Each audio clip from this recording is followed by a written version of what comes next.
The bottom line here is the 737 MAX is safe. Airline's flight has crashed shortly after takeoff from Addis Ababa, killing all 157 passengers and crew. Boeing faces a lot of safety questions this morning because this is the second crash in just 5 months.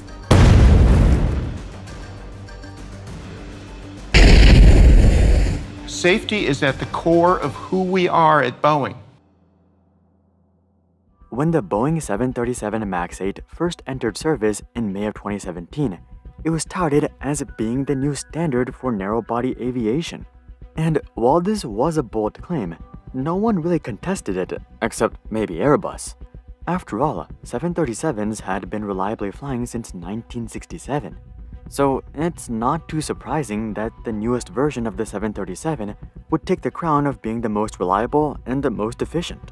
For the longest time, it seemed like this was indeed the case. Leading airlines like Southwest were receiving dozens of 737 MAXs, and they were being used almost immediately. Within a year of launch, 130 planes had been delivered to 28 different airlines, and MAXs across the world had flown 42,000 flights transporting 6.5 million people.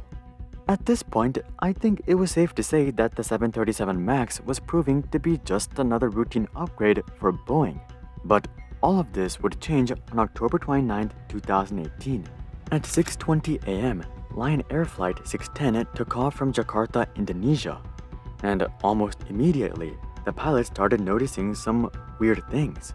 The plane was telling them that the aircraft was in danger of stalling, and it appeared that the flight controls were all screwed up.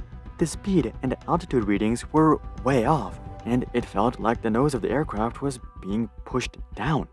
The pilots promptly contacted air traffic control and requested permission to return to Jakarta, but it was already too late.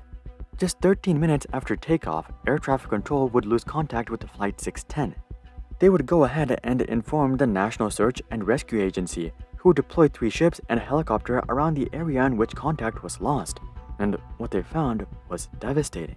Flight 610 had crashed into the Java Sea near an oil platform, killing all 189 people on board. Workers on the nearby oil platform said that the plane was essentially uncontrollably nosediving before crashing. While this was no doubt an international tragedy, most people didn't look into it much more than just that. After all, Lion Air had a history of safety concerns and poor management. In fact, they were even banned from flying in European airspace up until 2016. So much of the world just wrote it off as an isolated incident and issued a warning. But the 737 MAX remained in service. Flash forward 5 months, and it seemed like things were going fine. 737 MAXs had been routinely flying for nearly 2 years now, making it more and more likely that Flight 610 truly was just a one-off tragedy. But this would change on March 10, 2019. At 8:38 a.m., Ethiopian Airlines Flight 302 took off from Addis Ababa, Ethiopia. Just 1 minute into the flight, the pilot started reporting flight control issues and that the aircraft was pitching downward. And just 5 minutes after that, the plane nosedived into the ground at 700 miles per hour, once again killing everyone on board. This crash was taken much more seriously. It was extraordinarily unlikely that the same issue took place twice within a matter of months just by chance. Within the next 72 hours, 737 MAXs were grounded around the world as it was clear who was at fault.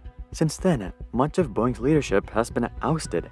Boeing has paid billions of dollars in fines and settlements, and public sentiment has very much turned against Boeing.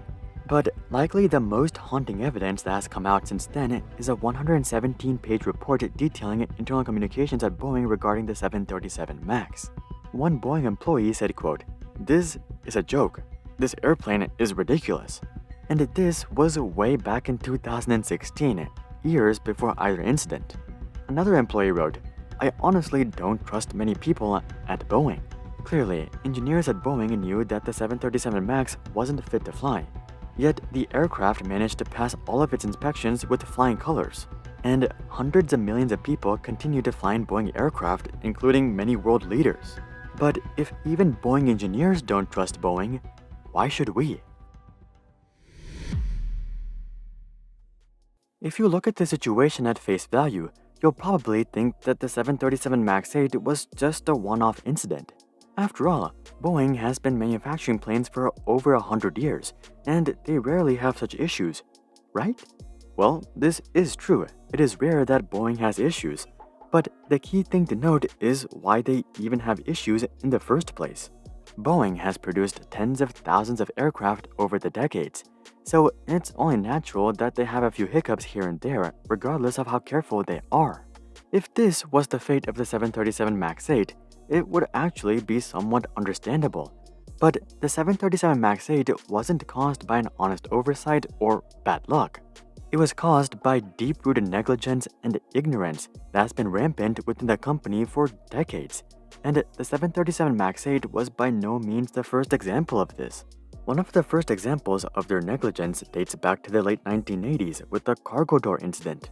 The story starts off on March 10, 1987, with a Pan Am flight from London to New York. The journey started off perfectly fine and would go smoothly up until the plane reached an altitude of 20,000 feet, at which point the crew noticed that the cabin was depressurizing. So the pilots would decrease the altitude to 15,000 feet, at which point the pressurization problems disappeared.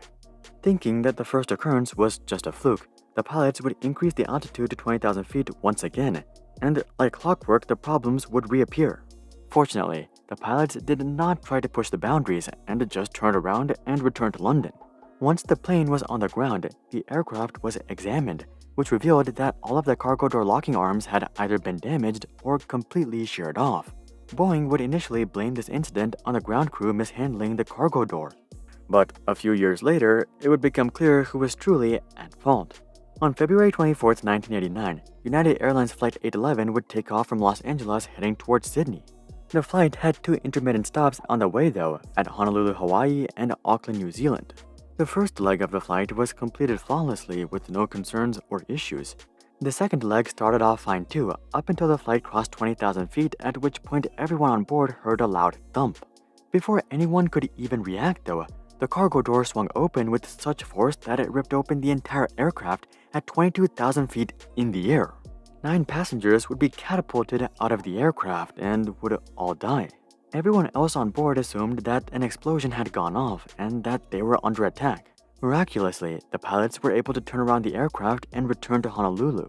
And once the plane was on the ground, the flight crew expeditiously unloaded everyone within just 45 seconds, terrified that another explosion would go off. But after extensive research that lasted years, it was determined that the cause of the incident was not an explosion, but rather faulty engineering in the cargo door that could have been fixed if Boeing took the first incident more seriously. This in itself is pretty troubling, but the story gets even worse. 26 years later in 2015, an FAA investigator would complete a routine checkup on Boeing's factories and suppliers when he ran into a mechanic working on a 777 cargo door.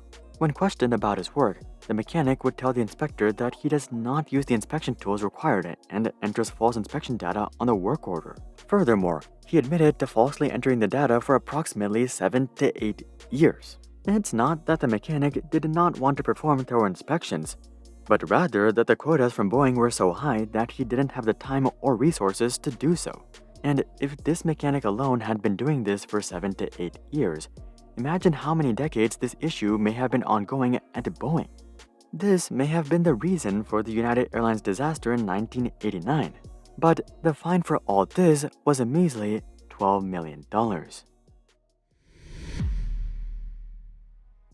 The cargo door incident and the 737 MAX incident are just two of many Boeing incidents in recent history. 787 Dreamliners have had issues with leaking fuel. They've also had issues with batteries catching on fire. The FAA has also found inadequate inspections techniques on multiple occasions. But how did Boeing get so bad? They obviously weren't always bad. At one point in history, they were the leaders in the aviation industry, pushing forward innovation and bringing out aircraft like the 747. How did they go from that to this? Well, usually, with these sorts of things, there's never a singular reason. But one large catalyst that many aviation experts point to is the McDonnell Douglas acquisition in 1997. Before this acquisition, Boeing was largely filled with engineers. In fact, people often described Boeing as an association of engineers as opposed to an actual company. Obviously, Boeing themselves were slowly shifting away from this by the late 1990s, but MD aggressively accelerated this transition. You see, MD was the exact opposite of Boeing. They had a reputation of cutting corners and maximizing profits over everything else. Considering this, I don't know why Boeing decided to even acquire them, but they did, and almost immediately you could see the effect. If you're a fan of the aviation industry, you'd know that a substantial amount of Boeing's manufacturing and engineering takes place in Seattle, Washington. So you would assume that their headquarters were also in Seattle, but this is not the case. After the MD acquisition, the HQ was moved from Seattle to Chicago, and now it's in Virginia. The official reasoning for this was that Boeing wanted a more central location for their HQ. But in reality, it seems that MD was able to convince Boeing to separate their engineers and leadership. This would make it easier for leadership to implement questionable cost-cutting measures while minimizing backlash from engineers. And that's exactly what they did. Over the next couple of years, Boeing would aggressively outsource airplane construction, integrating more than 50 partners. Pretty soon, they got to a point where the majority of parts weren't even produced by Boeing. Boeing factories turned into assembly plants where pre-made parts were just bolted together. In fact, less than 40% of the 787 is actually built by Boeing. And this is extremely dangerous given their industry. When Apple's contractors screw up and their iPhones end up bending, it's not a big deal. But when Boeing's contractors screw up and the flaps don't work or the cargo door doesn't close, it's deadly, literally. Nonetheless, Boeing would double down on this path, and in 2005, they would hire their first CEO without aircraft engineering experience, Jim McNerney. To this day, insiders joke that McDonnell Douglas bought Boeing with Boeing's money. I think you can guess why this is such a popular joke. With such unsettling evidence coming out against Boeing, you would think that they would make sweeping changes. But as we just discussed, this is not the first time that such evidence has come out against Boeing. And if they didn't change in the past, it's not a very compelling case that they'll change now. And the truth is that they have no reason to change it because they won't face any consequences. Sure, they had to pay a hefty fine and sit through a bunch of media backlash, but at the end of the day, they still have a duopoly with Airbus, and no one is challenging that. And it's not like people are going to stop going on business trips or vacations or any of that. And if we're being honest, how many people even know what aircraft they're flying on? They just book the cheapest flight or the most convenient flight. They might have a preference for the airline, but they almost never have a preference for the aircraft itself unless they're aviation nerds. So it's not like Boeing's reputation is going to hurt their top line over the long term. And that's just the aviation side of things. If we look at the space and defense side of things, they have so many government contracts worth tens of billions that it's not even funny. There is some hope though. While it doesn't look like the government or the public will hold Boeing accountable, it looks like their own questionable practices will. It turns out that outsourcing everything to people who don't know what they're doing doesn't actually work out over the long term. I mean, who would have thought? Excessive outsourcing has resulted in several production flaws with the 787, which has severely limited production and deliveries. This has resulted in Boeing losing billions of dollars every quarter. In fact, they haven't had a single profitable 12-month period since the 737 MAX fiasco. And you can't blame this on COVID either, given that Airbus is more profitable than ever. So it looks like Boeing is finally getting a taste of their own medicine. But that's just what I think. Do you trust Boeing? Comment that down below. Also, drop a like if you're glad that Boeing is finally feeling some pain. And of course, consider checking out our Discord community to suggest future video ideas and consider subscribing to see more questions logically answered. But until then, I'm Hari, and I'll see you guys on the next one.